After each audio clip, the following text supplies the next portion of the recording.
ये है 1200 दिनों में बनाया जाने वाला टाइटैनिक सिर्फ 2 ही घंटों में क्यों डूब गया। 10 अप्रैल 1962 वो दिन था जब दुनिया का सबसे बड़ा और महंगा तरीन बहरी जहाज टाइटैनिक अपने पहले सफर के आगाज के लिए बिल्कुल तैयार था। इस दिन अटलांटिक ओशन बेहद पुरसकून था और समंदरी तूफान आने का दूर दूर तक कोई चांस नहीं था। जहाज में 1500 मुसाफिर सवार भी हो चुके थे और लाखों लोग डॉक पर टाइटैनिक के पहले सफर का आगाज देखने के लिए खड़े थे। ना ही मुसाफिरों को, ना ही अलविदा कहने वाले लाखों लोगों को और ना ही टाइटैनिक के अमले को मालूम था कि जो जहाज कुछ ही देर में रवाना होने वाला है, इसको बनाते वक्त 6 ऐसी गलतियां की गई हैं जो इस जहाज को बदतरीन हादसे का शिकार बनाने वाली हैं। आज आप जानेंगे अपने दौर के सबसे महंगे, सबसे लग्जरी और सबसे ताकतवर बहरी जहाज टाइटैनिक की 6 ऐसी गलतियां जो अगर ना की जाती तो शायद आज टाइटैनिक क्रैश होने की वजह से नहीं बल्कि अपनी कामयाबी की वजह से दुनिया में मशहूर होता। आखिर ऐसी कौन सी 6 गलतियां थी जो 40 साल एक्सपीरियंस रखने वाले टाइटैनिक के कैप्टन एडवर्ड स्मिथ को भी नजर नहीं आई। कैप्टन के 40 साल के एक्सपीरियंस को तो छोड़ें, ये गलतियां टाइटैनिक ऑपरेट करने वाली कंपनी व्हाइट स्टार लाइन, जिसको 107 शिप ऑपरेट करने का एक्सपीरियंस था, उनको भी नजर नहीं आई। और तो और ये गलतियां टाइटैनिक मैन्युफैक्चर करने वाली कंपनी हार्लैंड एंड वुल्फ को भी नजर नहीं आई, जिन्होंने सिर्फ टाइटैनिक से पहले ही 500 से ज्यादा शिप्स मैन्युफैक्चर की थी। टाइटैनिक की कंस्ट्रक्शन 1997 में शुरू हुई थी और तकरीबन 3 साल का वक्त और 2000 वर्कर्स की मेहनत के बाद जहाज को तैयार कर लिया गया। अब जहाज पूरी तरह से तैयार हो चुका था, लेकिन इसको टेस्ट करने का फेज अभी बाकी था। टाइटैनिक बनाने वालों का इस पर भरोसा तब मजबूत पड़ गया जब टाइटैनिक ने अपना पहला टेस्ट रन कामयाबी से पास कर लिया था। टेस्ट पास करते ही पूरी दुनिया में मुख्तलिफ अंदाज में इसकी मार्केटिंग की गई, जिसकी हेडिंग थी अनसिंकेबल टाइटैनिक, यानी कभी न डूबने वाला जहाज बना लिया गया है। जहां इसका पहला सफर इंग्लैंड के शहर साउथहैम्पटन से शुरू होना था, जिसका दिन 10 अप्रैल 1962 मुकर्रर किया गया और जिसकी मंजिल अमेरिका का शहर न्यूयॉर्क थी। टाइटैनिक के एक आम पोर्शन में सफर करने की कीमत $30, जबकि फर्स्ट क्लास में सफर करने की कीमत $500 थी, जो आज के दौर में 3,40,000 रुपए बनते हैं। इस मार्केटिंग के नतीजे में यकायक सारी टिकटें बुक कर ली गईं और आखिरकार वो दिन आ ही गया जब टाइटैनिक अपने पहले सफर का आगाज करने वाला था। Mistake number 1। दोपहर को ठीक 12 बजे टाइटैनिक ने अपने पहले सफर का आगाज कर दिया और साथ ही टाइटैनिक की गलतियां सामने आना शुरू हो गईं। कैप्टन स्मिथ को मालिकान की तरफ से डेडलाइन मिल चुकी थी कि किसी भी सूरत में 17 अप्रैल तक यानी 7 ही दिनों में न्यूयॉर्क पहुंचना है। इसी वजह से कैप्टन ने जहाज की रफ्तार शुरू से ही बहुत तेज रखी थी और यही थी टाइटैनिक की सबसे पहली गलती। कैप्टन स्मिथ को मालिकान की दी गई इंस्ट्रक्शंस और प्रेशर की वजह से न्यूयॉर्क जल्द से जल्द पहुंचना था, क्योंकि ये टाइटैनिक का पहला सफर था और अगर वो न्यूयॉर्क टाइम से न पहुंचते तो टाइटैनिक की रेपुटेशन को काफी नुकसान होता। दुनिया की कोई भी गाड़ी, मशीन या फिर जहाज, इनके कई ऑपरेटिंग प्रोसीजर्स होते हैं, जिनमें स्पीड लिमिट भी इन प्रोसीजर्स का एक हिस्सा होती है और वो हिस्सा इस सफर के आगाज में ही वायलेट कर दिया गया था। थोड़ी ही देर में जहाज साउथहैम्पटन के पोर्ट को इतना पीछे छोड़ गया कि अब दूर दूर तक नीले समंदर के अलावा कुछ नजर नहीं आ रहा था। Mistake number 2। अब टाइटैनिक को चलते हुए 3 दिन गुजर चुके थे। फ्रांस और आयरलैंड में थोड़ी देर के लिए रुकने के अलावा टाइटैनिक पिछले 72 घंटों से मुसलसल न्यूयॉर्क की तरफ बढ़ता चला जा रहा था। ये 14 अप्रैल 1962 की शाम थी। समंदर पर हर तरफ खामोशी और धुंध छाई हुई थी, जिसकी वजह से विजिबिलिटी भी काफी कम हो चुकी थी। इसी रात एक और बहरी जहाज जो कि टाइटैनिक से कुछ घंटे ही आगे था, इसके कैप्टन ने वायरलेस पर टाइटैनिक को समंदर पर तैरती हुई चट्टानें यानी आइसबर्ग के बारे में वार्निंग दी थी। एक्सपर्ट्स का मानना है कि ये वार्निंग कम से कम भी 6 बार दी गई थी, लेकिन वायरलेस ऑपरेटर्स की कोताही की वजह से इंतहाई इम्पोर्टेंट वार्निंग उनसे मिस हो गई। उनके लिए शायद ये नॉर्मल बात थी, लेकिन यही थी टाइटैनिक के अमले की दूसरी गलती, क्योंकि टाइटैनिक अपने तरह का पहला लग्जरी जहाज था और इसमें कई वीआईपीज भी मौजूद थे। इसी वजह से ज्यादातर ध्यान फर्स्ट क्लास मुसाफिरों की खिदमत में मसरूफ था। अगर इन वार्निंग्स को संजीदगी से लिया जाता तो आगे का पूरा सीन ही अलग होता। Mistake number 3। जहाज की स्पीड भी ज्यादा थी और एक बहुत इंपॉर्टेंट वार्निंग भी मिस हो चुकी थी। टाइटैनिक अब तेजी से इंतहाई बेखौफ अंदाज में आइसबर्ग की रेंज में बढ़ता चला जा रहा था, लेकिन अभी भी टाइटैनिक को बचाया जा सकता था, क्योंकि जहाज के पहरेदार अलर्ट थे, जो किसी भी आइसबर्ग को दूर से से देखकर कैप्टन को इत्तिला देने के लिए तैयार थे, लेकिन दूर से देखने के लिए उनके पास एक चीज मौजूद ही नहीं थी और वो चीज थी दूरबीन। जी हाँ, पहरेदार अलर्ट तो थे, लेकिन वो इस बात को दूरबीन न होने की वजह से दूर से नहीं देख सके और यही थी टाइटैनिक की तीसरी गलती। आइसबर्ग की खबर कैप्टन स्मिथ को उस वक्त हुई जब जहाज के पहरेदारों ने खबर दी कि जहाज के बिल्कुल सामने एक फुटबॉल फील्ड के साइज का आइसबर्ग है, लेकिन अब बहुत देर हो चुकी थी क्योंकि आइसबर्ग इंतहाई करीब आ चुका था। मिस्टेक नंबर 4, क्योंकि अटलांटिक ओशन में अक्सर जहाजों को आइसबर्ग का सामना करना पड़ता है जिसको बड़े बड़े बहरी जहाज आराम से हैंडल कर लेते हैं। शायद कैप्टन स्मिथ ने भी यही सोचा था। इस बात की खबर मिलते ही कैप्टन स्मिथ ने जहाज के इंजन बंद करने का हुक्म दिया और साथ ही टाइटैनिक का रुख बदलने का भी ऑर्डर दिया। बेशक कैप्टन स्मिथ ने आइसबर्ग से बचने की बहुत कोशिश की, लेकिन फासला इतना कम रह गया था कि कुछ भी करना फजूल साबित हुआ। आइसबर्ग अब टाइटैनिक के सेंटर से टकरा चुका था, लेकिन टाइटैनिक के अभी भी बचने की काफी उम्मीद बाकी थी। ये उम्मीद बाकी रह गई कि शायद आइसबर्ग जहाज की बॉडी को नुकसान न पहुंचाए या फिर टकराने के बाद खुद ही टूट जाए, और शायद होता भी ऐसे ही अगर टाइटैनिक की चौथी गलती अपना काम न दिखाती। एक्सपर्ट्स का मानना है कि टाइटैनिक की बॉडी पर जो रिवेट्स लगे थे वो स्टील के नहीं बल्कि कास्ट आयरन के बने थे। इन रिवेट्स का काम लोहे के बड़े बड़े हिस्सों को आपस में जोड़े रखना होता है, लेकिन चूंकि कास्ट आयरन स्टील से नरम होता है, इसी वजह से जिस जगह आइसबर्ग टाइटैनिक की बॉडी से टकराया वहाँ के रिवेट्स प्रेशर की वजह से खुल गए और फिर वही हुआ जिसका डर कैप्टन स्मिथ को था। मिस्टेक नंबर 5, टाइटैनिक की टक्कर एक फुटबॉल फील्ड जितने बड़े आइसबर्ग से हो चुकी थी और अब जहाज के निचले हिस्से में पानी भरना शुरू हो चुका था। इस खतरनाक तसादुम ने पूरे अमले और मुसाफिरों को अलर्ट कर दिया था और साथ ही जहाज में मौजूद टाइटैनिक के मालिक जोसेफ ब्रुक्स भी पहुंच चुके थे। बेशक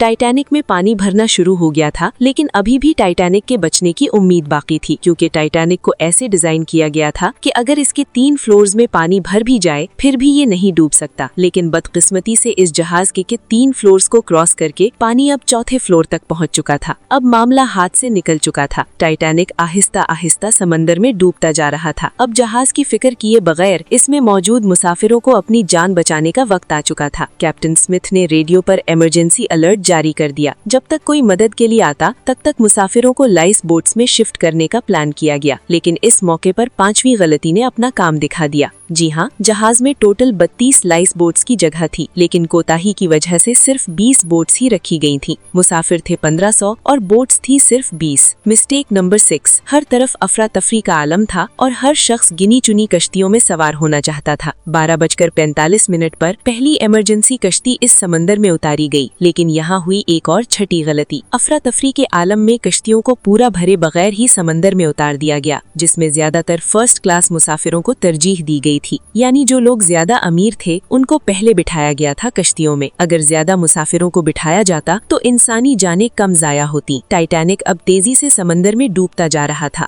2:18 पर शॉर्ट सर्किट की वजह से टाइटैनिक की सारी रोशनियां बुझ गई थीं और अगले ही लम्हे जहाज टूटकर 2 हिस्सों में तकसीम हो गया। यूं टाइटैनिक को समंदर के अंदर मुकम्मल तौर पर डूबने के लिए 2 घंटे 40 मिनट लगे और इस तरह 1500 से 1600 लोग अटलांटिक ओशन के ठंडे पानी में डूबकर मर गए। आपको एक और बात भी बताते चले कि पानी का टेम्परेचर उस वक्त -2 डिग्री सेंटीग्रेड था। मतलब अगर मुसाफिर इतने कम टेम्परेचर में छलांग भी लगाते तो बचने का कोई चांस नहीं था, क्योंकि इंसान इतने कम टेम्परेचर में 30 मिनट से ज्यादा जिंदा नहीं रह सकता। कहा जाता है कि मरने वालों की तादाद 1500 से भी काफी ज्यादा थी, क्योंकि जिन लोगों की जहाज के अमले से जान पहचान थी उनमें से काफी लोग जहाज पर बगैर टिकट सवार हुए थे। जिंदा बच जाने वालों में सबसे ज्यादा तादाद बच्चों और महिलाओं की थी। दूसरी तरफ कैप्टन स्मिथ आखिर तक लोगों की मदद करने में लगा रहा और वो आखिरी आदमी था जिसने डूबते जहाज से छलांग लगाई थी। उम्मीद है कि आप इस वीडियो को भी भरपूर लाइक और शेयर करेंगे। आप लोगों के प्यार भरे कमेंट्स का शुक्रिया। मिलते हैं अगली शानदार वीडियो में।